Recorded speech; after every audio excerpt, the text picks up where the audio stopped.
Hello there guys, Davinator right here, and today I got another movie review for you. Now, I'm really sorry that I haven't been posting videos on this channel as usual. I gotta be more consistent with the YouTubing, but, okay, you know what, I meant to say that word weird, but it just came off as too weird. YouTubing.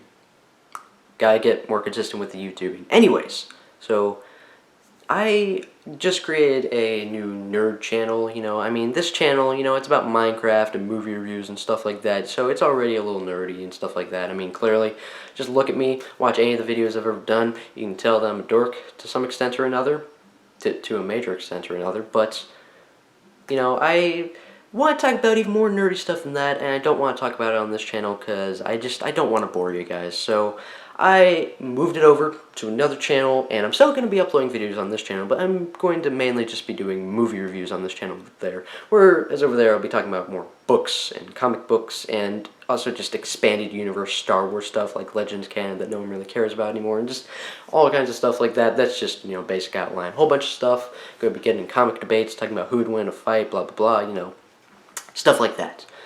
But anyways, so I just did The Dark Knight Returns review for the graphic novel leading up to the release of Batman v Superman. And the reason I reviewed The Dark Knight Returns is because there's a big fight at the end between Batman and Superman, and they're definitely taking some visual inspiration from the fight for Batman and Superman in Batman v Superman. The suit looks pretty similar, they're definitely taking a lot of visual inspiration. And Superman and Batman have fought a bunch of times, but The Dark Knight Returns is definitely the most memorable and by far the coolest, and so yeah, it figures that they take some inspiration from this. And over on this channel, leading up to Batman v Superman, I'm going to be reviewing the predecessor of that, Man of Steel. Now, sorry, this is getting way too long into this review, and not talking about the actual movie itself, so let's go ahead and get to this review. Now, Man of Steel is very split. It got a lot of mixed reviews. Even to this day, there's still plenty of debates to go on about it on the internet. Some people do really love it, do think it's a great Superman movie, and then some people think it's just a piece of trash. It's stupid that Superman kills too many people, or too many civilians, that, the ending is stupid, or whatever, it's just a whole bunch of other things that I'll address and give my take on briefly throughout this video, but, personally, I think Man of Steel is freaking awesome. I like it more than the majority of the Marvel Cinematic Universe movies out there. If it was a part of the Marvel Cinematic Universe, it would get ranked in my top 5, maybe top 3 or 4. I love Man of Steel a lot. I think it's terrific. I don't know. If you don't like it, that's fine. Obviously, you don't have to like it, but I think it's awesome. Can't help it. I'm a big Superman fan, and, it's just one of the best, it's the second best Superman movie that I've ever seen. The only one that I like more is Superman 2, but that movie just too good to compete with, We'll see what Batman v Superman does, though. Anyway, so why do I love it? Well, hold on, let's first talk about the plot. Well, no, that's right, this is Superman. The plot, and really, some people have said that, like, oh, well, the reason some people don't like Man of Steel is because it's a new take on Superman. It is in some respects, but not really, because there's a lot of the old stuff from Superman. If you want to, hear more about that, just check out Joey Hollywood's video, Man of Steel, a new take on Superman. It's just, not to constantly reference other YouTubers on this channel, but, like, that's a great video. You should definitely check it out. It's very funny. But, yeah, so, it's not that new. So, the story of Superman, so I'm not really going to talk about that. Let's just get into the characters. Now, a lot of people say that there's not a whole lot of character development in this movie, or not nearly as much as there should be. I don't get that, because the first half of the movie, after the first 10 minutes, which are a bunch of action on Krypton, it's pretty much all character developments.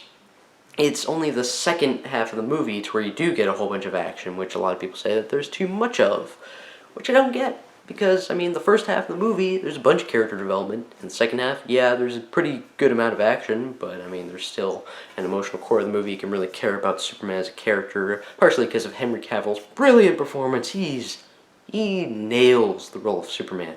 Now, Christopher Reeve will always be my favorite Superman, but, he's unfair to compete with. He is Superman. Henry Cavill still does a terrific job as Superman. He feels just like Kal-El. I loved him in this movie. He did a great job with the character.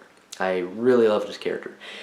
And yeah, like I said, the first half of the movie is character development. There's a whole lot of flashbacks to him when he was a kid, and you really get to like this guy.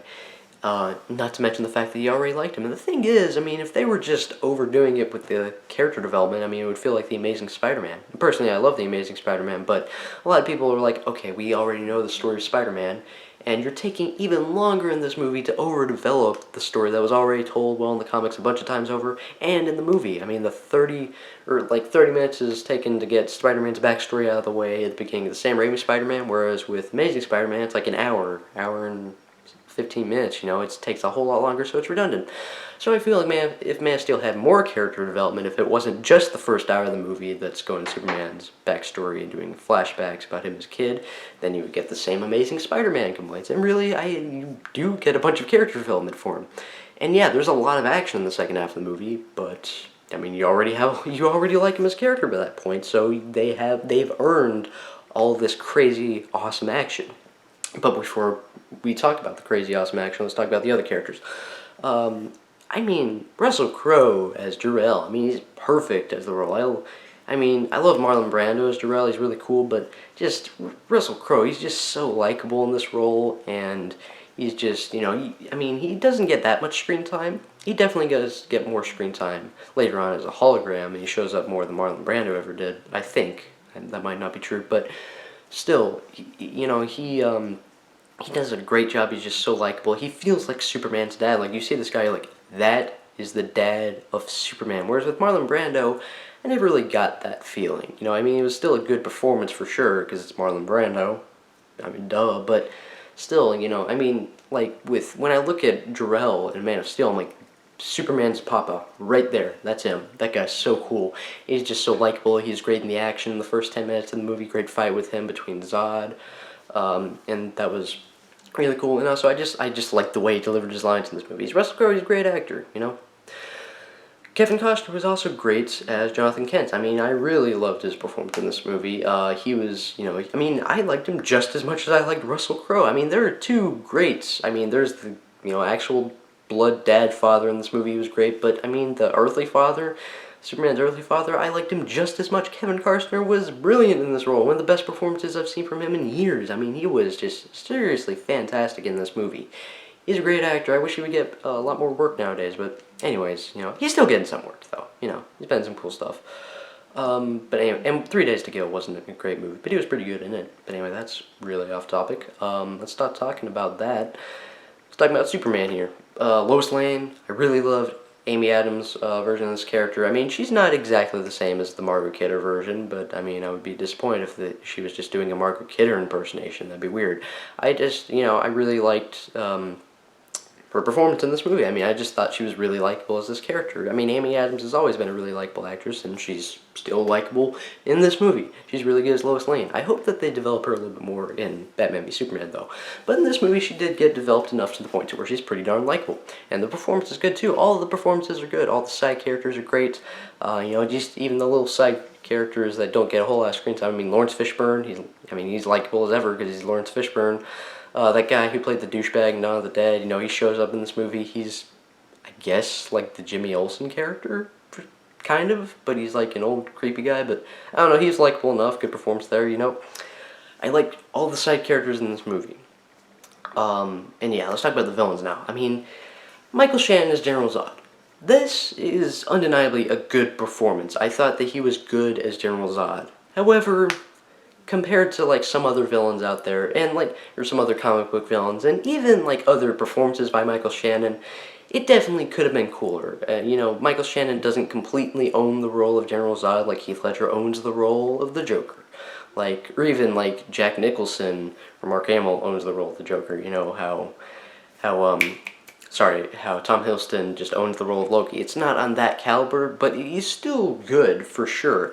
The only thing is, I think he could have used a little bit more screen time. I think a good 3 to 5 minutes more screen time developing his character could have made him awesome. But as it stands, he is definitely a good villain. I really like him in this movie. And plus, I'm just a fan of General Zod's character. I think he's really cool. I think he's way better than Lex Luthor. I mean, to be honest, I mean, we'll see what they do with him in Batman v Superman. And plus, I've never watched Smallville. I've heard Lex Luthor is great in that show. I've always been really freaking bored by Lex Luthor as a character. I mean, Gene Hackman's performance was technically likable, but, I mean, didn't make me care about the character himself. I was just like, yeah, Gene Hackman, he's cool, he's Gene Hackman.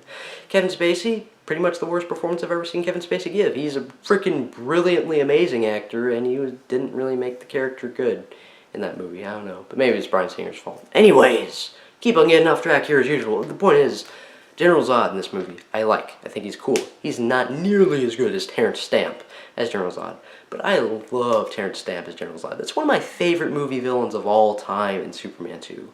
And plus, Superman 2 is just a better movie than this all around. I just freaking love Superman 2. The movie's so cool. That was weird. Anyways, so, yeah, I love all the characters in this movie. Feyora, really cool. I was surprised. She's way cooler than the girl character in Superman 2. She was cool, but in this movie, she's just awesome, man. I mean, she's just beating the crap out of everyone. Even Superman, I mean, she's just kicking his ass a lot in this movie. I mean, she was really cool. And she, you know, I think that they could have used Zod in a scene or two to where they used Feyora instead.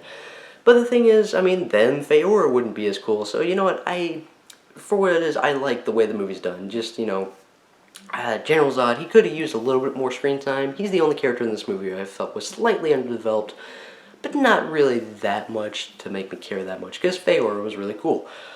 And yeah, now let's talk about the action here. The action is freaking ridiculously awesome. I mean, holy crap, some of the best action I've seen in years, man. I mean, I'm just being really dumb right here, but still, man, great action in this movie, just so well filmed. I love Zack Snyder's direction. I mean, I don't understand the complaints toward the action in this movie. I mean, like saying Superman kills too many civilians. No, actually, he never does that at all. I mean, even when he's smashing into buildings, he only smashes into buildings when Zod grabs onto him and throws him into buildings. So, what? No, it's the villains killing the civilians, therefore making the villains less or more unlikable than ever, and making you hate them more, and really wanting to see Superman kick their asses, you know? So, I don't get that complaint at all, or saying that there's shaky cam. No! No. Okay, I considered making this a shaky cam done right video, but first of all, the last time I did a shaky cam done right video was like over a month ago, and so you know, that series is done now. I just talked about the Bourne movies, that's enough. But yeah, I mean, holy crap. This movie doesn't use shaky cam. At most, the camera is moving like this during the action. Like, that's not bad at all. That's not shaky cam. Shaky cam is... I mean, that's shaky cam. Man of Steel doesn't use shaky cam. Yes, it's following the action, and the action is chaotic, but it's not so chaotic that you can't see a freaking thing that's going on. It's not like the Michael Bay explosions where there's a bunch of like tracer shots coming out of the explosions and it's like flying up the screen half the time you can't even see, even despite the fact that there really isn't even shaky cam in Michael Bay action. It's just so chaotic that you can't really see. Or like God of War Ascension, half the time you can't even see the character because it's so freaking chaotic you can't even see what's going on. Yeah, I mean, Man of Steel has very well filmed action. Zack Snyder is a freaking awesome director. I mean, he's made like one bad movie and every other movie he's done has been not just good, great. Dawn of the Dead, freaking awesome movie. 300, great. Watchmen is really cool and looks amazing, so well directed. Even more so than 300, I think. And, I mean, this movie might not be as well directed as Watchmen. It's not as stylish as that, but it's still really cool. It's a Zack Snyder movie, definitely. It's definitely directed by Zack Snyder. You really get his feel in the movie. The only possible thing that I could say as a complaint for the cinematography and direction of this movie, there's a few too many crash zooms in this movie. There's a few too many times where the camera's like showing the action, and all of a sudden, bam, it like zooms in really quick. It's really cool the first several times it's done, and I didn't even notice that they were doing it a whole lot until like I don't know, the 11th or 10th time or whatever, and I was like, okay, now it's a little bit overused, but really that's a nitpick. I don't even list that as a problem. That's very minor. That's 0.001% of the movie right there, so I don't even care, really. It doesn't bother me at all. And it doesn't change the fact that the crash zooms still look cool the way Zack Snyder implements them. It's just there's a couple too many of them. But yeah, I love the choreography, the fight choreography. I mean, half the time it is just Superman punching Zod, and he's going flying, then he jumps up to him, and then Zod punches him, and they go flying back, but still... I mean, there is genuine martial arts choreography happening at times, you know, so, I mean, I don't understand the complaint there that it's just they're punching each other back and forth. No, there's choreography going on, and there's awesome special effects going on. There's stuff exploding everywhere, and there's more substance to it than you would ever get in a Michael Bay movie. It's just really cool because you care about the characters here. You really like Superman, and Faora is a douche, but she is really cool, so you kind of like her, and Zod is likable as a character. I mean, Terrence Stamp gives a better performance. He's just better as Zod.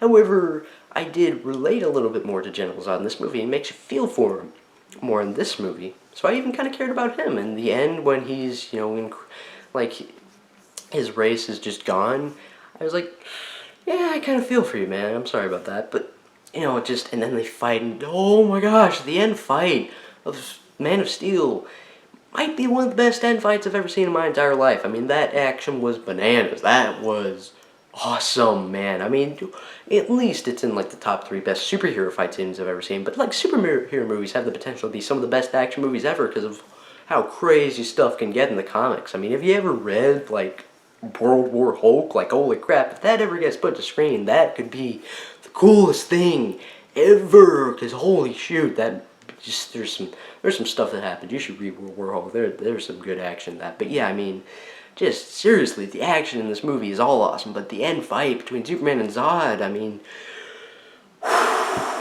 there's some cool stuff happening there. There's some good shots there.